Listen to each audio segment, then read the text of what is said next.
प्रिय विद्यार्थियों, मैं स्नेहता देवी राजकीय विधि महाविद्यालय कोटा से और आप सभी का राजकीय विधि महाविद्यालय कोटा के YouTube चैनल में हार्दिक स्वागत एवं अभिनंदन। और मैं आशा करती हूँ कि आप अपने घर पर स्वस्थ होंगे, सुरक्षित होंगे और आपका परिवार भी स्वस्थ होगा, सुरक्षित होगा। इन्हीं शुभकामनाओं के साथ शुरू करते हैं आज का टॉपिक, जो कि मैं 5वें सेमेस्टर में पर्यावरण विधि पढ़ाऊंगी। जो कि आज पर्यावरण विधि में हम परिचय कि पर्यावरण क्या है, जो कि जैसा कि विदित है, आप सब जानते हैं कि पर्यावरण अपन जो भी है आज पर्यावरण के कारण है। प्रकृति ने हमें एक स्वच्छ और स्वस्थ वातावरण सौंपा था, किंतु मनुष्य ने अपने लालचीपन और विकास के नाम पर उसे खतरे में डाल दिया है। विज्ञान की बढ़ती प्रकृति ने एक ओर तो हमारे लिए सुख सुविधा में वृद्धि की है, तो दूसरी ओर पर्यावरण को प्रदूषित करके मानव के अस्तित्व पर प्रश्न चिन्ह बना दिया है।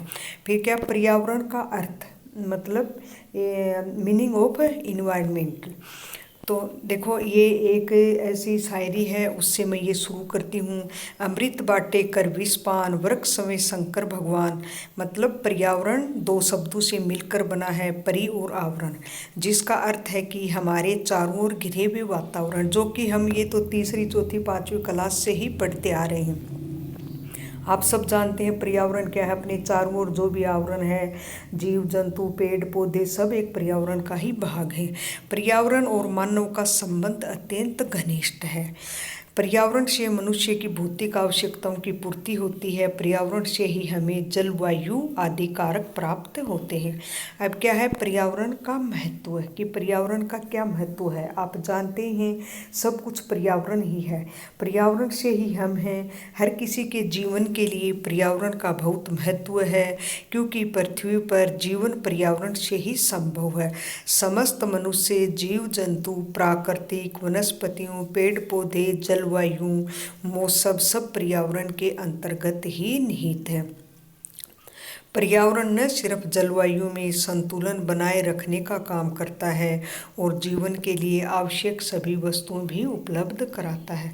अब क्या है पर्यावरण से क्या लाभ है, पर्यावरण से हमें क्या क्या लाभ है। तो आप भी जानते हैं कि पर्यावरण से जैसे पेड़ पौधे सब कुछ जो वस्तुएं हैं, चाहे सूर्य ले लो, जल ले लो, प्रकाश ले लो, पशु सब पर्यावरण में ही शामिल है।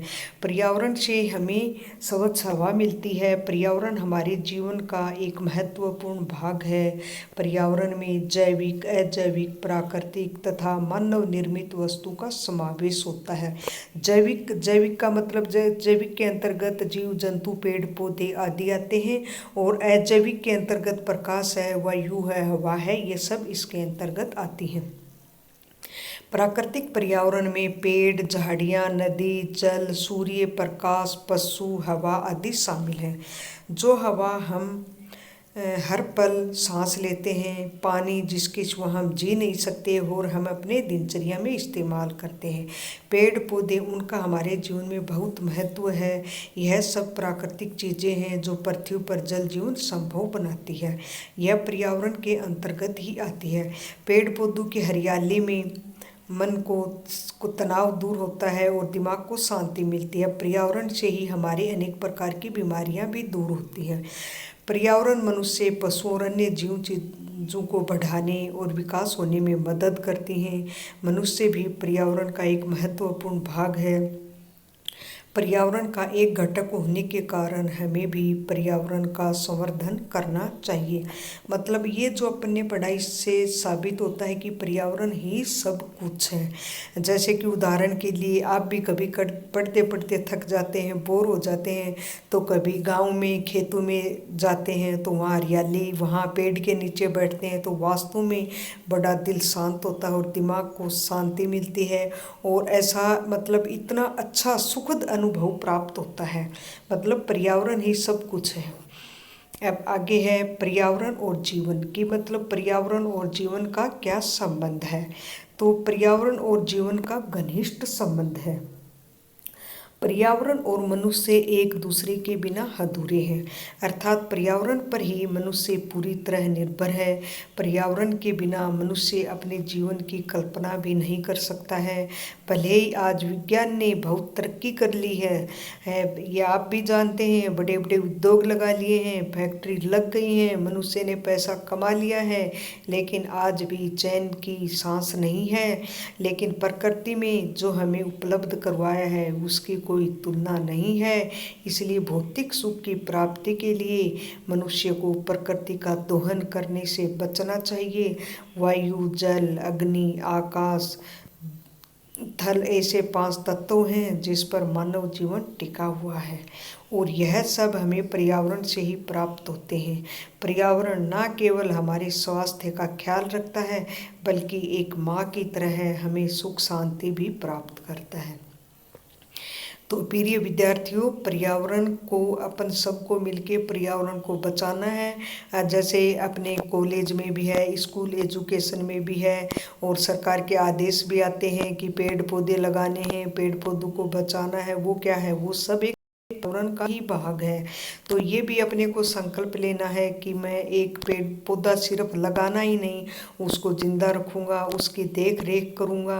धीरे धीरे ऐसी तकनीक आ गई है कि पर्यावरण बिल्कुल प्रदूषित हो रहा है, तो अपने को पर्यावरण को प्रदूषित होने से भी बचाना है, पेड़ पौधे लगाने हैं, पर्यावरण को भी बचाना है और अपने को स्वस्थ भी रहना है। चलो, मैं आशा करती हूँ कि और नेक्स्ट टॉपिक में अपन पढ़ेंगे कि पर्यावरण प्रदूषण के क्या क्या कारण हैं, क्या क्या दुष्प्रभाव हैं, पर्यावरण प्रदूषण कितने प्रकार का होता है, और फिर आगे अपन जो कि पर्यावरण विधि है 5वें सेमेस्टर में ये क्या क्या इंक्लूड करती है। इसके अंतर्गत कई एक्ट आते हैं, जैसे पर्यावरण संरक्षण अधिनियम 1986 भी आता है, और जल प्रदूषण निवारण अधिनियम 1974 आता है। उसके सिवा वायु प्रदूषण निवारण अधिनियम 1981 भी आता है। इन सब की अपन अलग से एक एक की डेफिनेशन वगैरह समझेंगे, इनकी व्याख्या करेंगे, और नेक्स्ट टॉपिक लेंगे अपन पर्यावरण प्रदूषण के कारण और इसका प्रभाव क्या है। मैं आशा करती हूँ कि विद्यार्थियों आपके ये सब समझ में आया होगा, और इन्हीं शुभकामनाओं के साथ आप सभी को नमस्ते।